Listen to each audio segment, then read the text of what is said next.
الله وبركاته. الحمد لله رب العالمين، والصلاة والسلام على أشرف الأنبياء والمرسلين وعلى آله وصحبه أجمعين. أما بعد.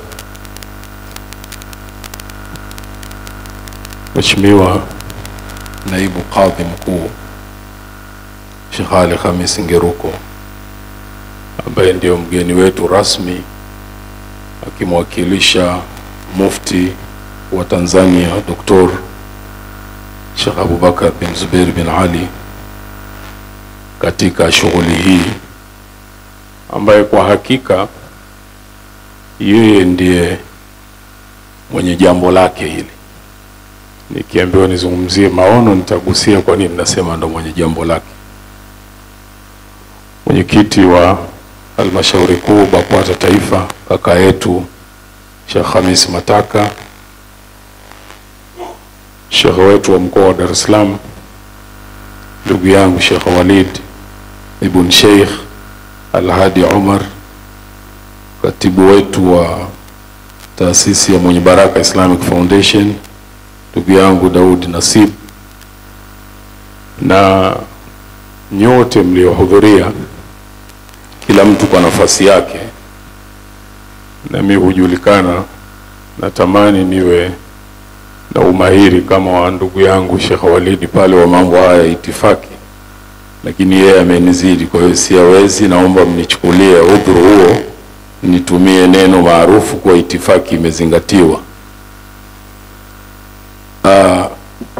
Safari ya uandishi wa kitabu hiki inatokana na maneno ambayo mara nyingi yalikuwa yakizungumzwa kwanza na rais wetu wa Jamhuri ya Muungano wa Tanzania Dr. Samia Suluhu Hassan, akizungumzia uzalendo na kututaka. Moja katika matukio alifika kuwataja mpaka mashekhe na viongozi wengine wa dini waliokuwepo pale, kwa nini wasifanye utaratibu wa kuandika juu ya suala la uzalendo.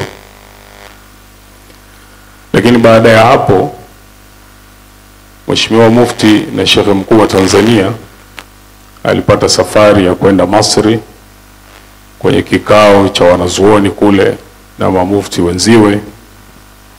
Likazungumzwa sana suala la uzalendo, na aliporudi akatuambia mpaka kumekuwa na mapendekezo kwenye zile dharura 5, basi iongezo ya 6 ambayo itakuwa ni ile ya uzalendo, mtu kupenda nchi yake. Sikuwapo, nilipokea tu kwa maelezo ya mufti na kutaka pafanywe jambo kuhusu jambo hili, lakini pengine kilichokuwa kinasukuma ni yale tunayoyaona ya kwamba wapo watu wako tayari nchi zao ziharibike, miji yao ivurugike, kila mtu abebe mzigo kichwani akimbilia anakokwenda kwa sababu ya maslahi ambayo yeye anayataka. Asipoyapata yeye, basi na nchi pia isikalike na wala mji usikalike.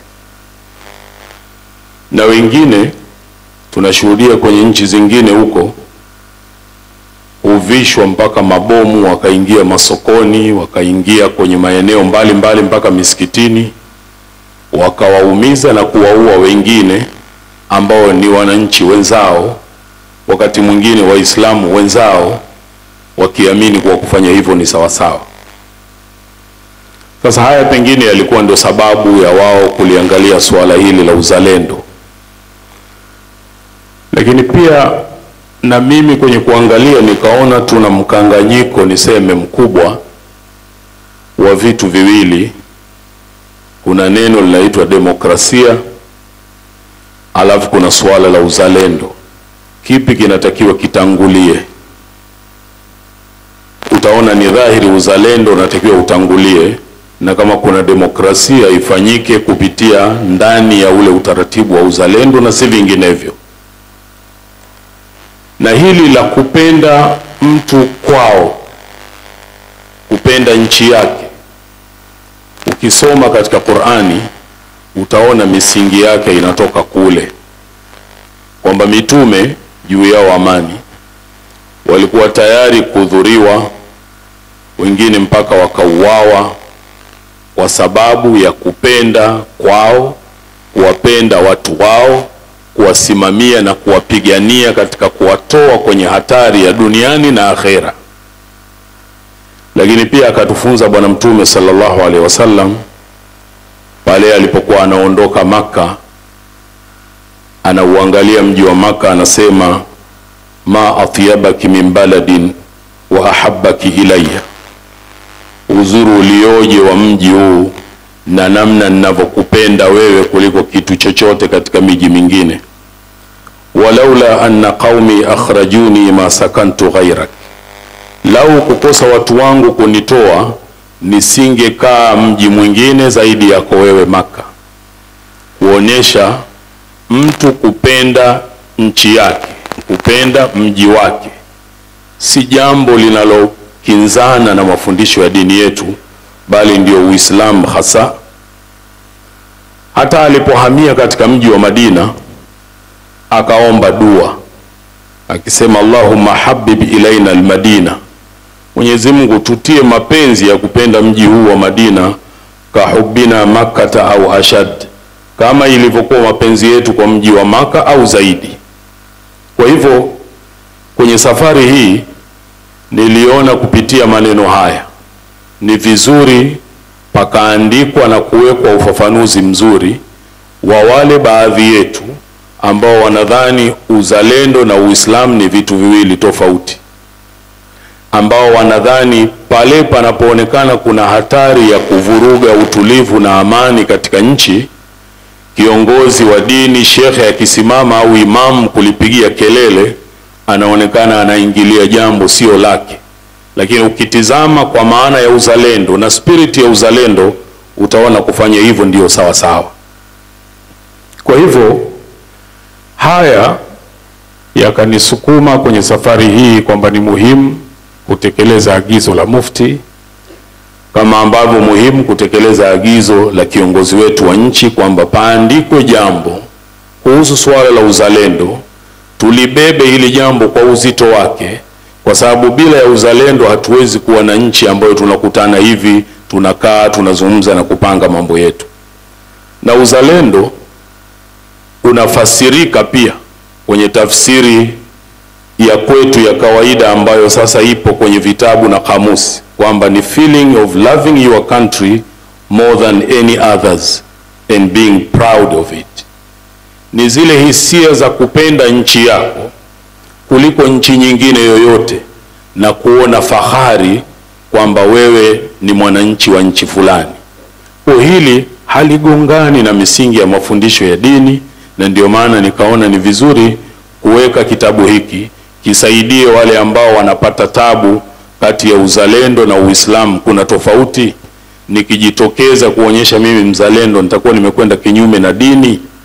Hiyo ndio ilikuwa niseme chachu iliyosukuma kupelekea safari hii ya kuandika hiki kitabu.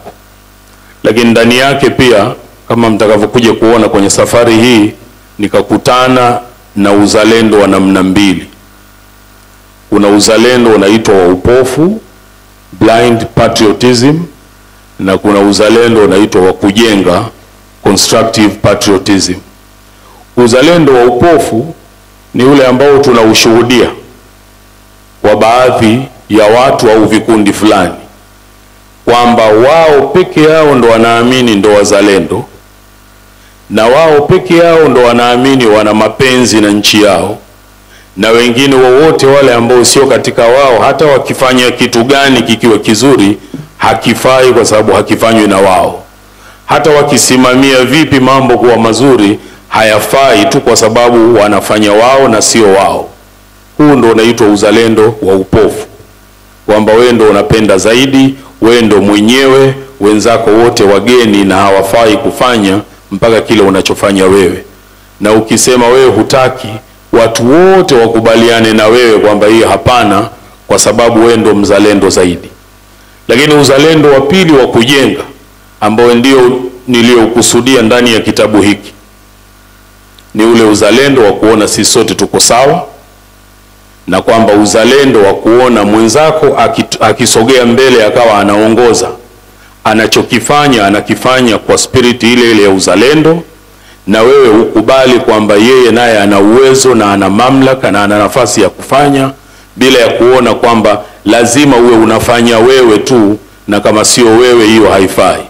Lakini kuwe na kuheshimiana, usiwepo kutukanana, usiwepo kudharauliana, usiwepo kuvunjiana heshima na kuwekana kwenye mitandao ya kijamii kwenye namna ambayo inashusha thamani ya mwenzako, kwa sababu yeye vile vile ni mzazi na ana watoto. Watoto wake na familia yake haiwezi kufurahishwa namna wewe unavyofanya, alafu unadai kwamba wewe ndo mzalendo kwa kuvunjia heshima na adabu wengine. Kwa hivyo nimesisitiza zaidi ndani ya kitabu, mtaona uzalendo wa kujenga na kutoa mifano mbalimbali ambayo ni mifano ya kuelekeza uzalendo wa kujenga unakuwaje na ule uzalendo wa upofu unakuwa katika sura gani.